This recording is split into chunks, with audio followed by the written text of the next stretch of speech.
Hey everybody, this is Jason, Jay's Project Garage. Like I said in my last video, I wanted to do a kind of a what tools you're going to need for the entry-level guy for starting out in body work. Doesn't matter if you're a hobbyist or if you want to do it for a living. Um, so I've got a bunch of stuff all set out on the bench, and we'll go through it, and I'll kind of explain what they're used for. And um, these are a lot of the stuff is just the basics that you're going to need, and some of the other stuff is a little more specialized.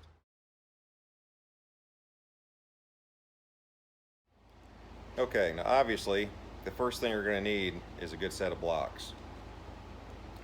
I like Durablocks.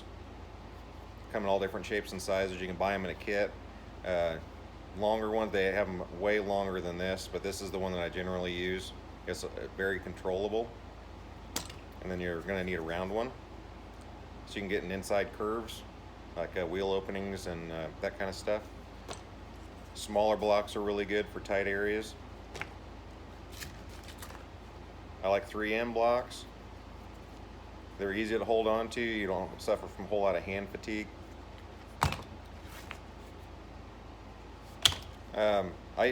I tend to use harder blocks when I'm trying to get something straight. If you have something that's curved, you can get away with using a soft block. I don't like these. It's almost impossible to get something straight when what you're using is conforming to what you're trying to sand. So just kind of keep that in mind. I use stick-it paper a lot. A lot of shops will use it's hook it. It's kind of like Velcro. The thing I like about the hook it is you can keep reusing the same piece until it's actually worn out. A lot of times when you're working a panel, you're going to go from different grits, and usually when you pull stick it off, it's done. You can't stick it back on your block. Hook it's great, especially on a DA. Sandpaper's expensive, and if you can keep using it until it's actually used up, you're gonna save some money and you're better off. But you go from blocks, you go to palm sanders or DAs.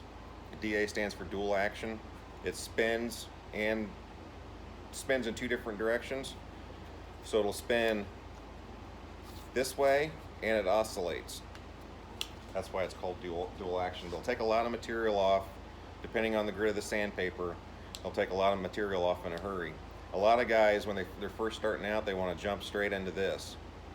You'll never be good with this until you're good with this. So get good with blocks, learn how to get a panel straight, and you'll be light years ahead when you go to grab the DA and try working a panel. I actually got to the point where I could work my mud with a DA and have it be straight when I was done, but I would still go over it with a block just to make sure I didn't miss anything. This is a fine-tune tool. This takes a lot of material off. Just keep that in mind. Straight line sander. It's got a million different names. Long boy, long board. They sell them in a couple different lengths. Very rarely ever use this. If I had a door that I was working or something, I would grab this. This is single direction, but they also sell them in DA. I think the DA one would be really handy, and I still don't know how often I would really use it, to be honest with you. You're going to want angle grinders. I've got probably 5 or 6 of them. You want to get the roll-lock arbors. Most shops use roll-locks. And you want to make sure that you have one that's close to the size pad that you're using. Like a cookie wheel. You can get away with using a smaller one, but you don't want to try to put like a 3-inch or bigger. I'm sorry, I think it's 1.5 inches. I don't have any laying around here. You want to make sure that this is close to the size of the pad that you're using, especially with sandpaper. Otherwise, it's going to flex, and you won't wind up getting the most that you can out of your pad.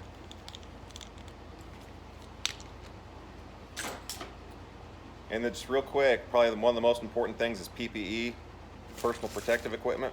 You want to make sure that you have a good respirator. You can get away with dust masks when you're sanding body filler. I like these. They do a heck of a lot better job, and I can breathe better in these than I can in anything else. But this is going to be for dust and welding. And then obviously when you're going when you're spraying any like primers, or if you get into paint, you're going to want something that's rated for paint. You're going to want a regular die grinder, cut off wheels and that kind of stuff.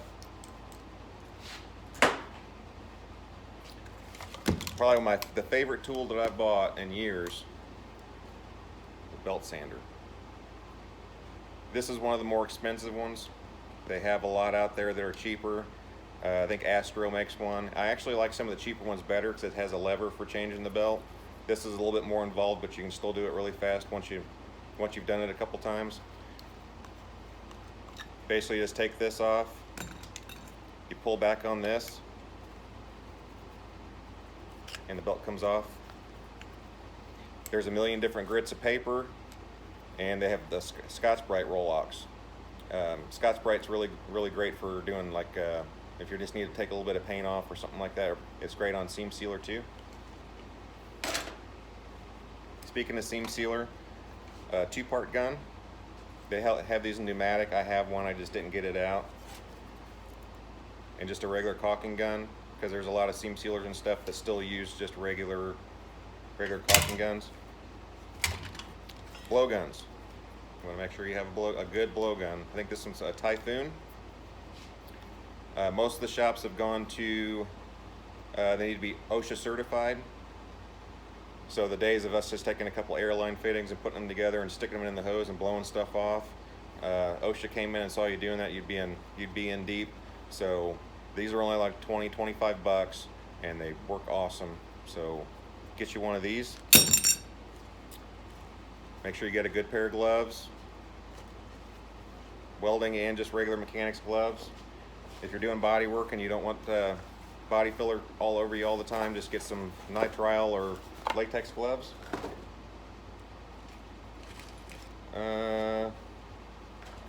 Speaking of body filler, I came up using just cardboard to mix my body filler. These are awesome. They're not cheap, but they're not expensive. I think they're 20-25 bucks, and they'll last a long time. Basically, once you've used it, you just pull the sheet off, and you got a brand new sheet underneath it to mix your body filler on. Awesome. And you're less likely to get dirt and little pieces of crud in your body filler before you put it on the car.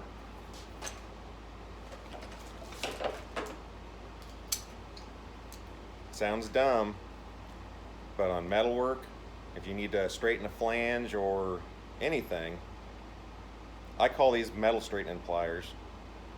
All know they're channel locks, but they are awesome for straightening stuff. Core supports, apron parts, ends of frame rails, anything. You grab hold of them with this and you can straighten it and put it where you want before you even touch it with a hammer and dolly. Trim tools.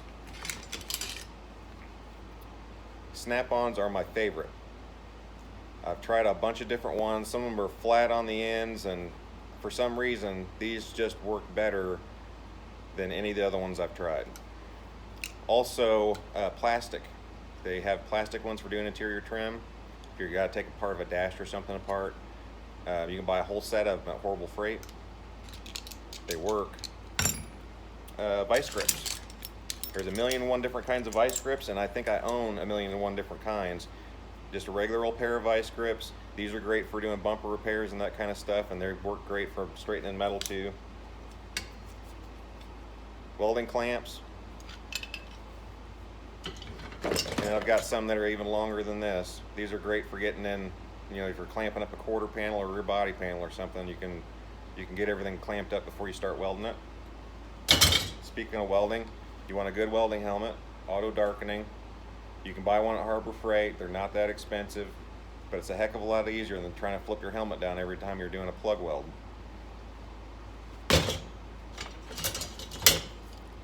An eraser wheel. This is just an old drill that I had that the reverse broke on. I just threw an eraser wheel on it. They're awesome for taking two-sided tape off without hurting the paint.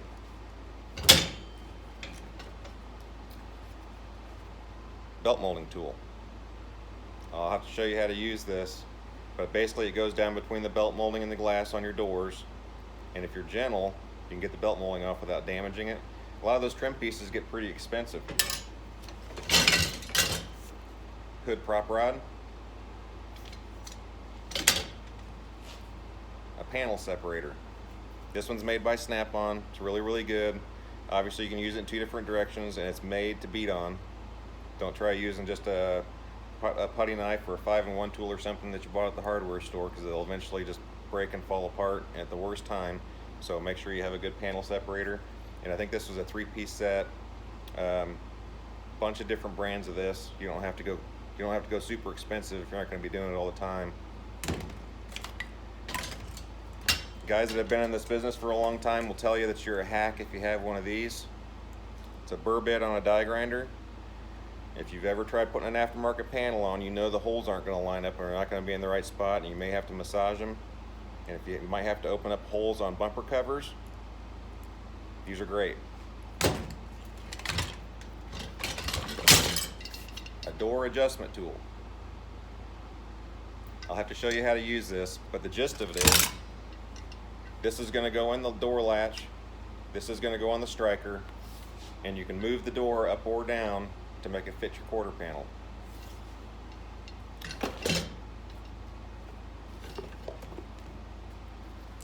Guide coat. You can use it on the body filler, you can use it on the primer. This is the powdered form. You can also buy it in rattle cans. Stuff works great if you're looking for a low spot, especially when you're first starting out and you're having a hard time feeling it. This will tell you where the low spots are. Heat gun. Great for taking seam sealer off. Really good for plastic repairs. You've got a bumper that's a little weird.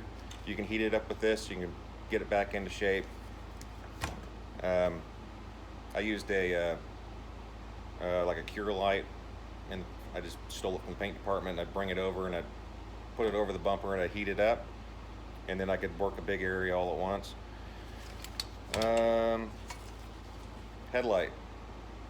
If you're old like me and you're wearing old man readers, for some reason I just can't see dark spots as well as I used to. So this is hands-free. You can keep on working and you can actually see what you're doing. So punches and chisels. A lot of times I'll grab one of these instead of just going straight for the body hammer, because I can work a really, really small area with these. You've got a lot of control. If you got a spot in a quarter panel or something that's mashed and it's on a corner, you're going to use a regular chisel that's not sharp. This one's pretty dull, but I can work a corner with it. You don't have to go crazy wailing on it. You can just kind of peck at it, and you can get a corner back where it needs to be. A torch. You can use these for bumper repairs too. You can also use them to heat spots up to get seam sealer off really easy. There's a lot of uses. Just have one on the bottom of your toolbox. These things are cheap. Rivet gun. A lot of cars are held together with rivets in various places, trim and moldings and stuff on doors. Back in the day, they used to use them to hold glass and window regulators and stuff in, but you'll use one of these a lot. This is one of the bigger ones, so I can do the 1/4 inch, I think it's 1/4 inch rivets. Tape measure. You throw a car up on a frame rack, or especially a truck, the frame rack's going to ask you what wheelbase it is, so you need to be able to measure it. I have metric and standard. Most of the time you get in there and it's going to ask you for a metric measurement. It's kind of handy to actually know what it is. Buy good sandpaper. Norton carborundum, or middle of the road. This is 3M, some of the best on the market. Doesn't clog up, sands really well, lasts a long time. This stuff's expensive, I understand, but this is money very well spent. So buy the best stuff that you can possibly afford. All right, this is a stud gun. This one's a motor guard. I believe they were one of the first companies to offer these. Really awesome if you're pulling dents, especially without backside access, quarter panels, fenders, doors, whatever. Clean the panel down to bare metal, weld the studs on, use the slide hammer. You can work the dent out. I'll show you how to use these things. The misconception is that you actually use this thing as a slide hammer. You do a little bit, but more you're using the studs to hold the panel while you work it with your hammer. And you know, eventually I'll do a whole video on how to, the best way to work dents and stuff is. These things are relatively inexpensive. I think a starter kit from Motor Guard is about 300 bucks, and they're American made, so they'll last you forever. You can also get them at Harbor Freight, relatively inexpensive. If you're not using them every day, they'll last you a long time, but if it's just something that you're going to do for a living, go ahead and spend the extra money. And obviously you're going to use your battery tools and stuff. I've used about every different brand there is. I've used Snap-on, Milwaukee, Makita. Big fan of the Milwaukee stuff. Impact drivers, awesome. Quarter drive ratchets, they've got 3/8 drive, they've got impact ratchets, they've got all kinds of different stuff. Well worth the investment. They're pretty awesome. The batteries last a long time, and they seem to charge. Something else that you're going to need is a set of drill bits.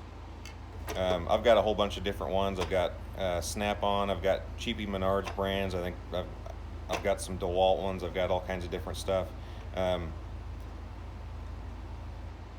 Buy the best ones you can afford. The more expensive ones will last longer between sharpenings, and learn how to sharpen a bit. I mean, if you want me to do a tutorial on that, I will. Something else is a step bit. Kind of goes along with the burr bit. These are great for opening up holes, especially on aftermarket panels where they're either in the wrong spot or they're the wrong size. I'm not saying hog something out where you have to put a washer underneath it, because if you do, obviously you still have structural damage. But these are really good if you need to move a panel around just a little bit. All right, now we're on the hammers. There's a million different kinds of body hammers. They all have their use. This one's made for doing door skins. Notice how it's curved. You notice the bottoms, a lot of doors curve in. This makes it so you can get in there and you can fold the door skin over. If you guys want me to, I will show you how to do a door skin. They also make like pneumatic tools for putting them on. They're great, but I prefer the feel of doing it by hand. It will give you a Popeye arm, but most of the time I can put a door skin on and it won't need any mud and it'll come out looking great. This is probably my favorite. This is a cross peen. Make sure you take care of the face. Don't beat on anything other than body panels with this. If you ding it up, then you won't get the same results that you would if it was nice and smooth, obviously. I call this a dolly on a stick. This is great for moving stuff around in a hurry. You grab this and you can wail away on it with a bigger hammer, and you can move stuff around pretty quick. They've got a bunch of different style dollies. This is the one that you're probably going to use the most. It's called a heel dolly, that you can get in all kinds of different places. It's curved. It's got a nice flat area. Buy a good one. The cheap ones might have one or two surfaces on them that you can use. They're actually machined. The rest of them are just cast. But this one's just about machined all the way around, so you can use pretty much any surface on this thing and work a panel. And yeah, I've got some cheaper body hammers too that I didn't use very often, but they're pretty small, so they're good for getting in tight spots if you're working a quarter panel or something. A body spoon. They used to call them slapping spoons. You can use these to work high spots out. The majority of the time I use this to adjust doors and fenders. You put them in between the panels, you can give it a twist, and you can move the flush. You can make it positive or negative, or make it perfectly flat. We'll go over all that stuff, and I'll explain it to you in another video. Another thing that you're going to want is an air saw. This one's a Snap-on. My opinion, is probably the best on the market. I went years and years and I just used Ingersoll Rands, and it seems like I went through them like crazy. There's one back in the corner. Just kept it around for spare parts for the other ones I broke. So I went ahead and ponied up the money and I bought a good one, thinking that would last longer. And it wasn't just the fact that it lasted longer, it was the fact that it would cut so much faster and cleaner.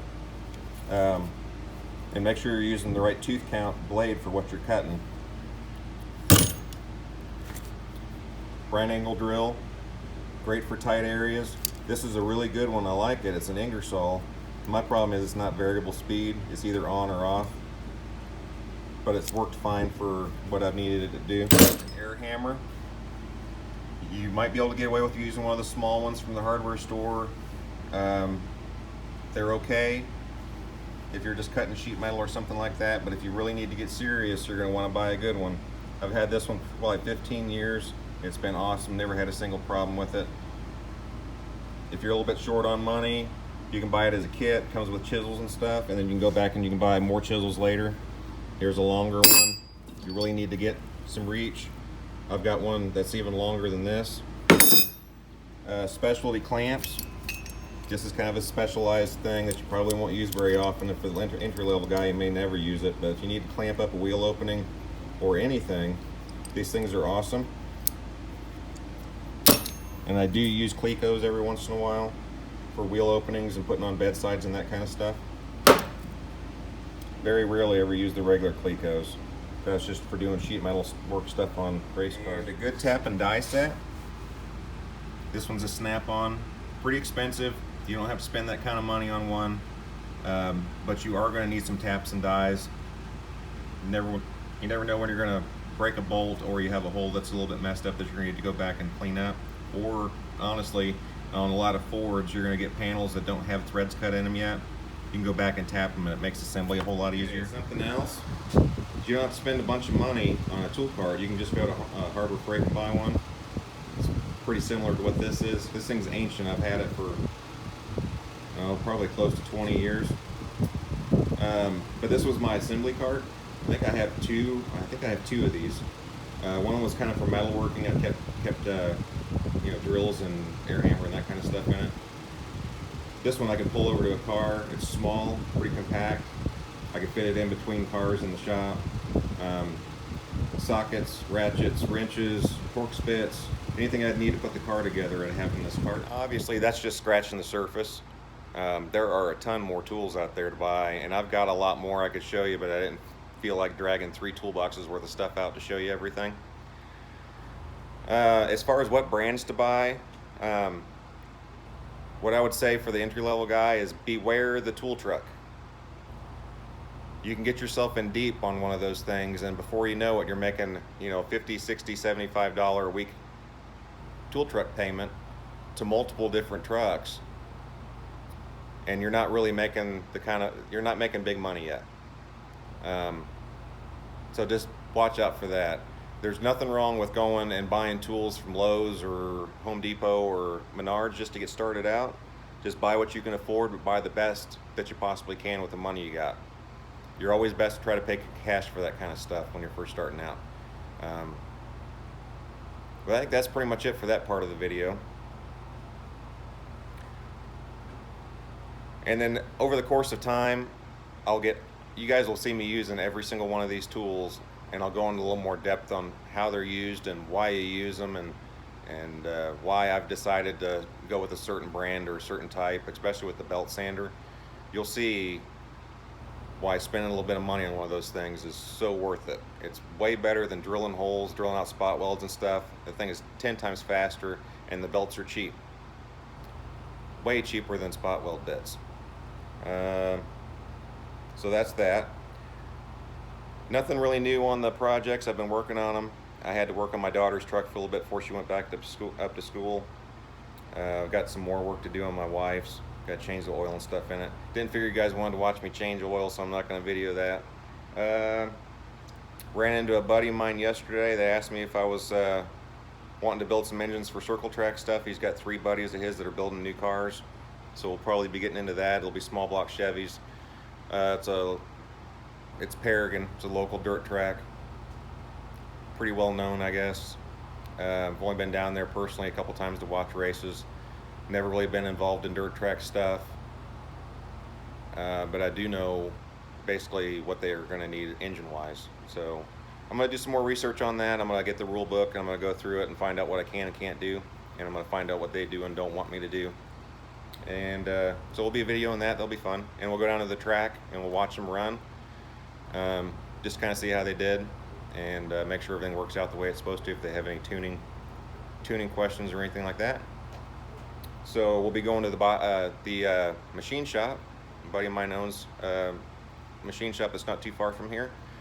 So we'll go down there and I'll show you some of his equipment, and we'll video him machining one of our blocks. I think that'll be kind of fun. And yeah, I guess that's it. Now I just gotta decide what to do for next week. Well, hopefully this video didn't suck as bad as the last 3 did. I'm gonna work on getting them to making them better every week. I guess that's it. You guys have a great day. I'll see you next week.